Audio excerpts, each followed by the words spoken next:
नमस्कार दोस्तों, दक्षता कुकिंग में आप सभी का तहे दिल से स्वागत है। आज हम बिना कड़वाहट के मेथी और गोंद के लड्डू बनाएंगे।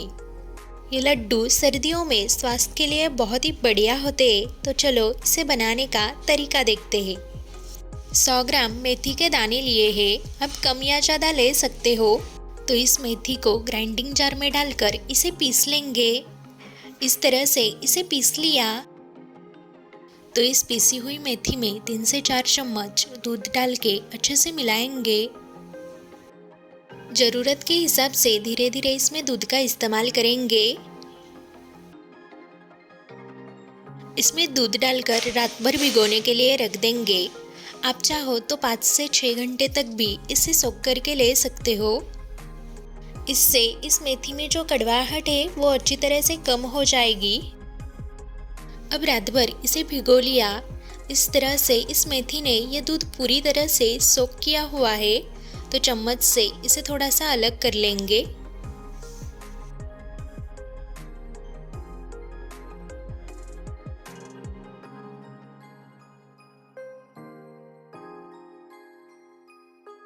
तो हाथों से इसे अलग करके अच्छी तरह से बारीक कर लिया।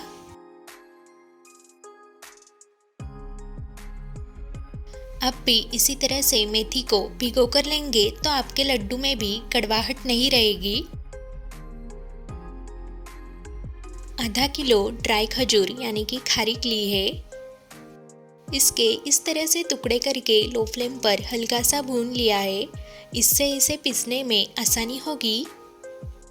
तो अब ग्राइंडिंग जार में इसे डालकर पीस लेंगे। इस तरह से इसकी पाउडर तैयार कर लेंगे। ग्राइंडिंग जार में इसे पीसते वक्त मिक्सी को बीच बीच में चालू बंद करते रहे। अगर आपने ज़्यादा क्वांटिटी में ये खारीक ली होगी तो आप मिल में से भी इसे पीस ले सकते हो। तो इस तरह से इसे पीस कर लिया। अब इसे छन्नी में निकालेंगे और इसे छान भी लेंगे। ली हुई सारी खारीक को इसी तरह से हम पीस कर लेंगे। तो ये 500 ग्राम पीसी हुई खारीक की पाउडर है। आप कम या ज़्यादा क्वांटिटी में ले सकते हो। 500 ग्राम कद्दूकस किया हुआ नारियल भी लिया है। 250 ग्राम गोंद, 200 ग्राम काजू और 200 ग्राम बादाम, 100 ग्राम भिलावे के बीज जिसे गोडंबी भी कहते हैं, 100 ग्राम अखरोट और 20 ग्राम पिस्ता, साथ ही 25 ग्राम खसखस। तो ये लिए हुए ड्राई फ्रूट्स आप अपने पसंद अनुसार कम या ज़्यादा ले सकते हो। 1 किलो गुड़ भी लिया है। आपको अगर ज़्यादा मीठा पसंद होगा तो गुड़ आप ज़्यादा भी ले सकते हो। साथ ही 1 किलो गेहूं का आटा भी लिया है। ये आटा आप अपने हिसाब से कम या ज़्यादा इस्तेमाल करें। 15 से 20 इलायची और आधे जायफल को शक्कर में पीस कर लिया है। इससे लड्डू में बहुत ही बढ़िया सी खुशबू आएगी। अब पैन में 2 से 3 चम्मच घी डालकर इसे पिघलने देंगे।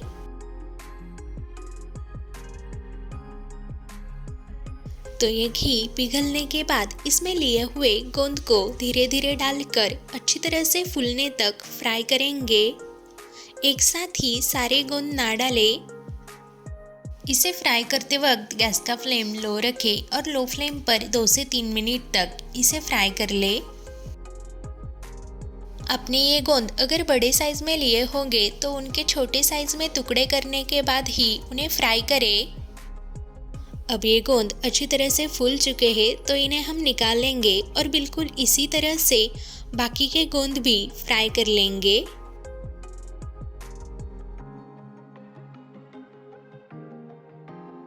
ये गोंद अच्छी तरह से फ्राई हो जाने के बाद इन्हें पैन में से निकाल कर रखेंगे। अब उसी पैन में बचे हुए घी में हम ड्राई फ्रूट्स फ्राई कर लेंगे। तो सबसे पहले बादाम को हल्का सा भून लेते हैं।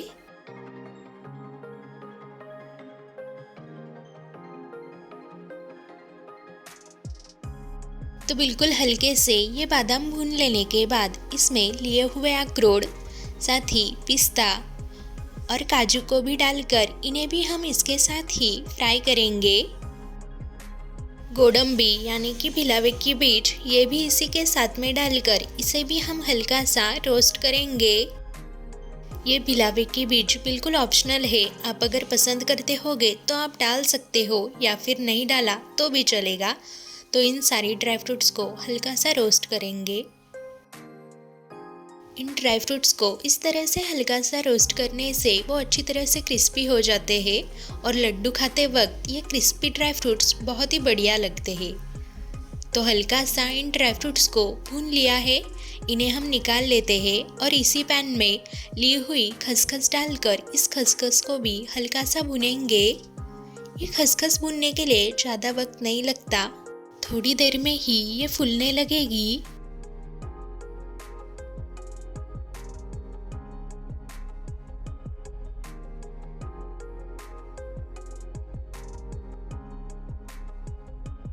तो इस तरह से इस खसखस को भी फूलने तक भून लिया, इसे भी निकाल लेंगे। अब उसी पैन में कद्दूकस किया हुआ ये नारियल डालकर इसे भी अच्छी तरह से भुनेंगे। इस नारियल को अच्छी तरह से भुनने से हमारे लड्डू ज़्यादा दिन तक अच्छे रहते हैं। तो लिए हुए आधा किलो कद्दूकस किए हुए नारियल में से थोड़ा थोड़ा करके अच्छे से भुनेंगे। आपने अगर कम क्वांटिटी में नारियल यूज़ किया होगा तो एक साथ भून सकते हो, और अगर ज़्यादा क्वांटिटी में यूज़ किया होगा तो धीरे धीरे 2 से 3 बैचेस में इसे फ्राई कर ले। इससे ये सारा नारियल अच्छी तरह से फ्राई होगा।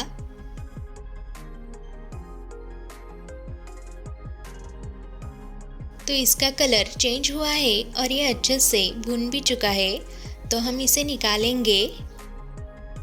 अब पैन में 2 से 3 चम्मच घी डालकर इसमें लिया हुआ आटा डालकर इसे अच्छी तरह से भुनेंगे। इस आटे का कलर चेंज होने तक अच्छी तरह से हमें इसे भून लेना है। इसे लगातार चलाते हुए भुने। लिया हुआ 1 किलो आटा 2 से 3 बैचेस में धीरे धीरे भून लेंगे। एक साथ ही अगर सारा आटा डालकर भून लिया तो वो अच्छे से भुनेगा नहीं। इस आटे को भूनते वक्त जैसी ज़रूरत लगेगी उस हिसाब से हम इसमें और भी घी ऐड करते रहेंगे। तो हमने इसमें अभी 1 चम्मच घी ऐड किया और फिर से इसे अच्छी तरह से भून लिया। तो ये आटा अब अच्छी तरह से भून चुका है, इसमें से भुनी हुई अच्छी तरह से खुशबू भी आ रही है, तो इसे हम निकाल लेंगे।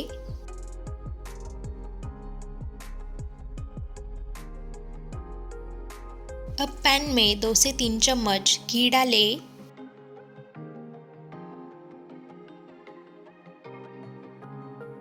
इस घी में ये भिगोई हुई मेथी डालकर इस मेथी को अच्छी तरह से फ्राई कर लेंगे।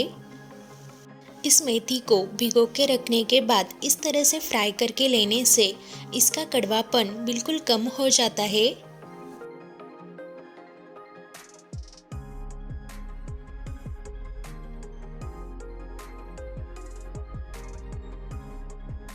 तो इस तरह से इस मेथी को अच्छे से भून लेने के बाद इसमें से ये घी अलग होने लगेगा और इस तरह से इस मेथी का ये दाना दाना दिखने लगेगा।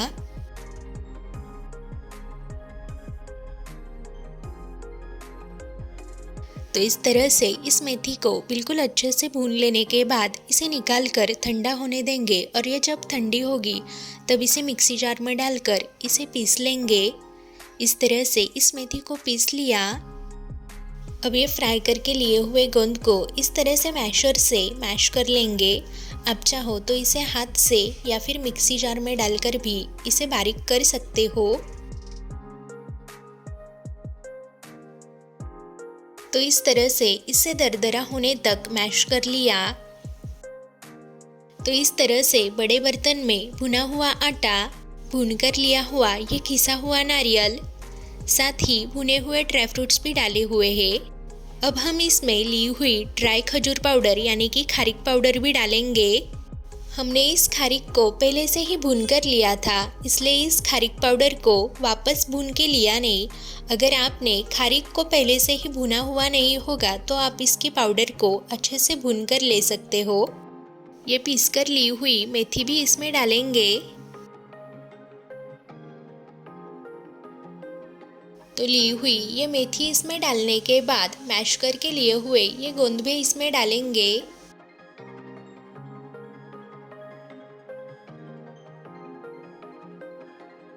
शक्कर में पिसी हुई इलायची और ये जायफल पाउडर भी इसमें डाली। तो अब इन सारी चीज़ों को अच्छी तरह से मिलाएंगे। आपको ये कद्दूकस किया हुआ नारियल अगर इसी तरह से पसंद होगा तो आप ऐसे ही इस्तेमाल कर सकते हो, या फिर इसे भून लेने के बाद ग्राइंडिंग जार में डालकर इसे थोड़ा सा पीस कर भी ले सकते हो।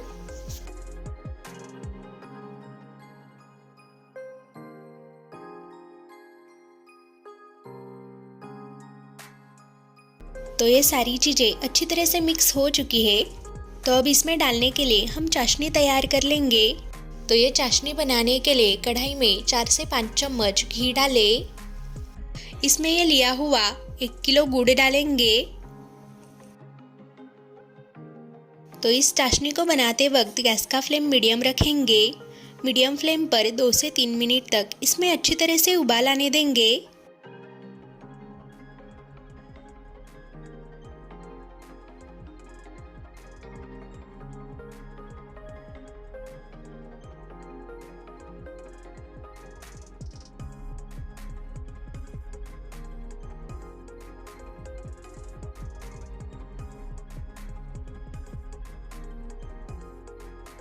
तो इस तरह से 2-3 मिनट तक इसे अच्छी तरह से उबाल लिया। इसकी कंसिस्टेंसी इस तरह की होनी चाहिए, इससे ज़्यादा भी इसे ना पकाए। अगर ये चाशनी इससे ज़्यादा पकी तो ये कड़वी लगेगी। तो अब गैस को ऑफ करके तुरंत ही इस चाशनी को इस मिक्सचर में डालेंगे। तो इसे डालते वक्त छन्नी से अच्छी तरह से छान कर ही डालें। इसे छान कर लेने से इस गुड़ में अगर कोई लम्स रहे होंगे तो वो निकल जाएंगे। तो इस पूरे चाशनी को अच्छी तरह से छान कर लेने के बाद ये जब गर्म होगी तभी इसमें इस मिक्सचर को अच्छी तरह से मिलाएंगे। तो ये गुड़ की चाशनी बिल्कुल अच्छी तरह से इसमें मिक्स होनी चाहिए, इसलिए इसे अच्छी तरह से मिला ले।